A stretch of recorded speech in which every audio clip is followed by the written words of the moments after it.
يا جماعة بعض الأعطال الكهربائية بتخرب عليك يومك وبتخليك تجيب سيارتك على سطحها. خلونا نشوف أبرز هذه الأعطال.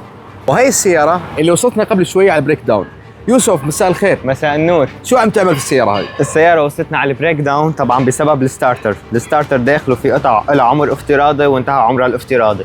طبعا كل قطعة كهربائية لها عمر افتراضي وبينتهي، لذلك بس تقرر تعمل سيرفيس لسيارتك صح تأكد من المكان المناسب. من بعد ما خلصنا السيارة وشغلناها لازم نشيك على أنظمة الكهرباء اللي ممكن تسبب إنه السيارة توصل على البريك داون، ومن أهمها البطارية والأنترنيتور. طبعا عن طريق الجهاز بنقدر نعرف قد ايه عم يشرج الأنترنيتور وقد ايه عمره البطارية. طبعا عمرها كثير منيح، ولتتفادوا الأعطال الكهربائية ما لكم غير مركز العالمية لصيانة السيارات. علشان تتجنب مثل هذه المواقف لا تنتظر العطل، خذ المبادرة وخلي سيارتك دائما بأفضل أداء. دقة في الفحص، احتراف في العمل، وضمان يخليك مطمئن 100%. العالمية لصيانة السيارات وجهتكم الأولى. تشريف.